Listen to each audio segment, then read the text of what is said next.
నేను డాక్టర్తో మాట్లాడాను. ఇక మీరు ఇంటికి వెళ్ళొచ్చన్నారు. అయితే మీరు? నేను మా నాన్న దగ్గరికి వెళ్తున్నాను. సూరజ్ అన్న, మీరు ఏం ఆలోచిస్తున్నారు? ఏం ఆలోచిస్తున్నానంటే ఈషా గారు ఈ పాటికి అయ్యగారి దగ్గర క్షమాపణ అడిగి ఉంటారు. అయ్యగారు కూడా ఈ పాటికి తన్ని క్షమించుంటారు. మంచి వేళ తన జీవితం మళ్ళీ పాతలాగా మారిపోయింది. లేదంటే తన జీవితాంతం ఇక్కడే బ్రతకాల్సి వస్తుంది. అది సరే సూరజ్ అన్న, ఈషా మేడం ఇక్కడి నుంచి వెళ్ళిపోయారు, కానీ తన జ్ఞాపకాలు మీ దగ్గరే ఉన్నాయి కదా? తనని వదిన. అన్నయ్య వచ్చేసారు. ఏమైంది మీకు? ఏమైందిరా నీకు? సూరజ్, సూరజ్ అలా చేపట్టుకో. ఏమైంది? నువ్వు బానే ఉన్నావు కదా? చాలా నీకేమైంది? ఆపండి, నాకేం కాలేదు, నేను బానే ఉన్నా. లోపలికి వెళ్ళొచ్చా? రండి రండి, లోపలికి రండి. మెల్లగా. రండి. ఆగు.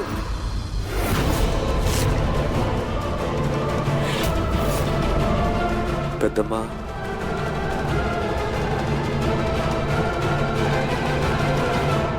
చూసుకొని రండి పెద్దమ్మా.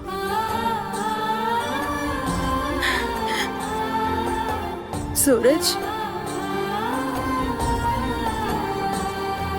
నా బిడ్డ.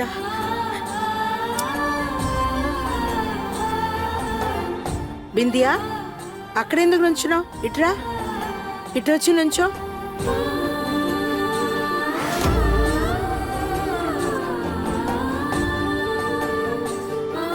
లే, రారా, ఇట్రా. మెల్లగా, జాగ్రత్త. రామ్మా రామ్మా.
ఈషా గారు, మీరు ఇక్కడేం చేస్తున్నారు? ఈ పాటికి మీరు అయ్యగారి దగ్గర ఉండాలి కదా.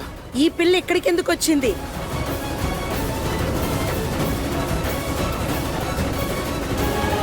నేను సూరజ్ భార్యని, ఈ ఇంటి కోడల్ని కూడా.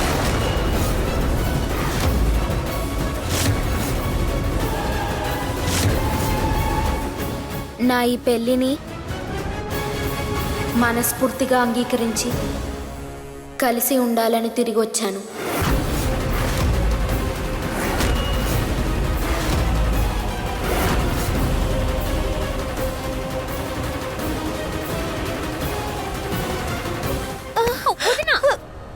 ఉదయం నుంచి ఇలాంటి సమస్యలకి అంతే లేదు. మళ్ళీ ఆ మొహరాని తిరిగి గొడవ చేయడానికి వచ్చిందా?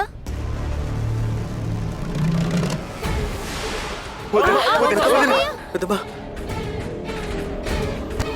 ముట్టుకుంటే చంపేస్తాను నిన్ను. ఈషా గారు, దయచేసి మీ నాటకాన్ని ఆపి మీరు అయ్యగారి దగ్గరికి వెళ్ళండి ప్లీజ్. నువ్వు ఇప్పుడు స్ట్రెస్ తీసుకోకూడదు. అదితి, రియా, కావ్య, ఇతన్ని కాస్త జాగ్రత్తగా చూసుకోండి. ఇప్పుడు ఇతనికి ఆపరేషన్ ఈ అయింది. పిల్ల నా సూరజ్ కి పెళ్ళం ఎలా అయింది? నేను చెప్తాను.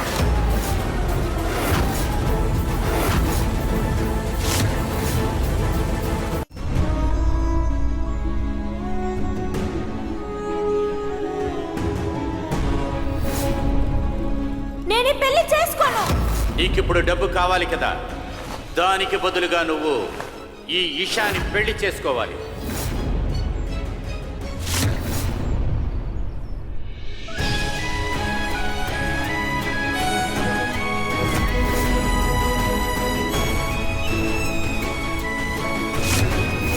ఇలా చూడండి, వదినకు నయమయ్యి ఆవిడింటికి తిరిగి వచ్చేంత వరకు ఈ విషయం గురించి ఆవిడికి ఎవరూ చెప్పకూడదు. పెద్దమ్మ అదేంటండి? కోడల్ని తీసుకొనిరా. ఇక్కడికి కోడలన్నా రావాలి, లేదా నేను ఇంటికి వెళ్ళిపోతాను.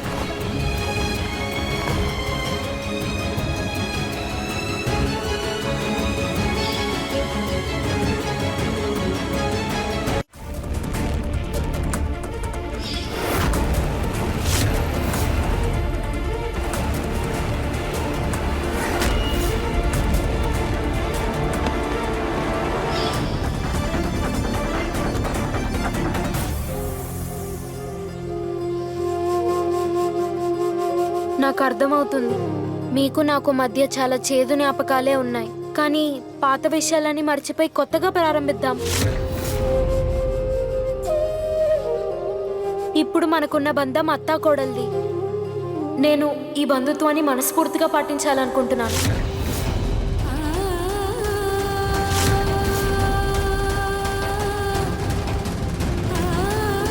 తప్పు కూడా మీరు జీవితంలో నేర్చుకోనే లేదు. ముఖ్యంగా మీరు సర్లా ఆంటీ, వీళ్ళందరికీ మీరే కదా హెడ్. అప్పుడు పనిష్మెంట్ కూడా మీకే ఇవ్వాలి. అలాంటప్పుడు మిమ్మల్ని ఈ రోజు నుంచి 4 రోజులకి సస్పెండ్ చేస్తున్నాను. ఇలా చేశారేంటి మీరు? మీరు జాగ్రత్తగా పనిచేయలేరా? మీ ధ్యాస ఎక్కడ ఉంటుంది? నీలాంటి ఆడదాన్ని శిక్షించాలి.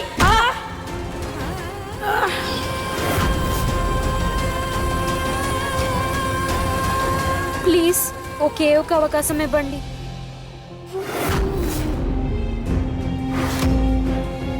ఇషామ్మ గారు దీన్ని మీకు ఇవ్వమని చెప్పారు.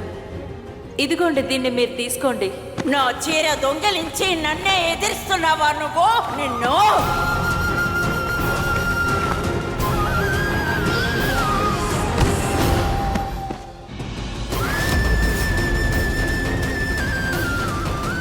నీ భవనంలో పని మనిషిగా ఉండేదాన్ని నేను.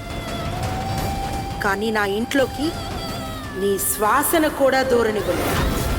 ఇక కోడలన్న మాటకి చోటే లేదు.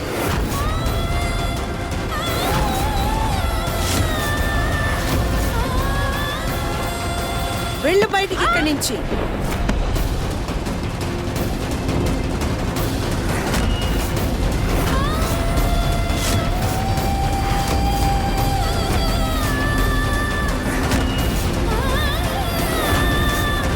వదిన వదిన, మీరెందుకు ఇలా నడుచుకుంటున్నారు? మీరెందుకు ఈ విధంగా చేస్తున్నారు?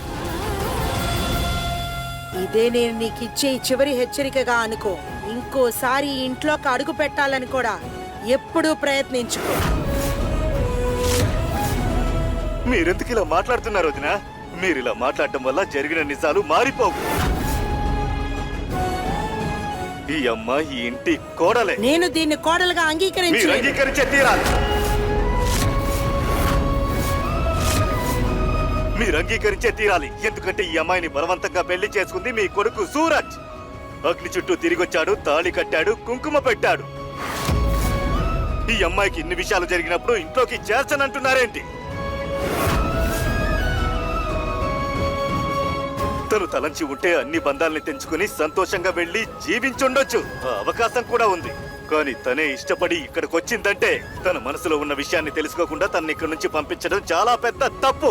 మనకు ఆ హక్కు కూడా లేదు. మరిది గారు లేదు, నిర్ణయించేశాను. ఒకవేళ ఆ అమ్మాయికి ఇంట్లో చోటు గనక లేదంటే వాడికి కూడా ఇంట్లో చోటు లేదు.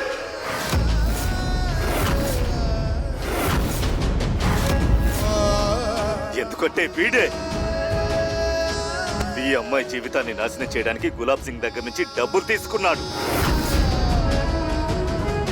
వీడు డబ్బు కోసం పెళ్లి చేసుకున్నాడు. సూరజ్,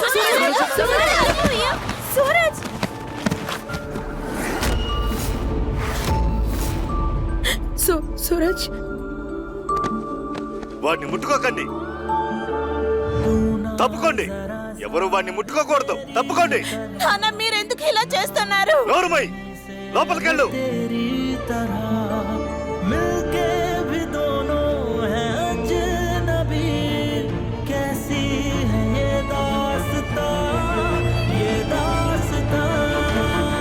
ఏం చేస్తున్నారు మరిది గారు?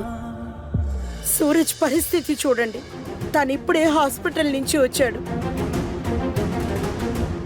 గర్వంతో పొగరెక్కిన దీనికోసం సూరజ్ని ఇబ్బంది పెడతారా?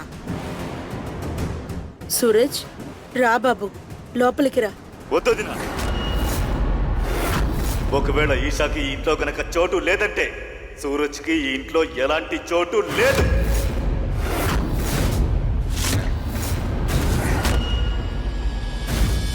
ఈషా మీ కోడలు కాదంటే అప్పుడు సూరజ్ కూడా మీ కొడుకు కాదు.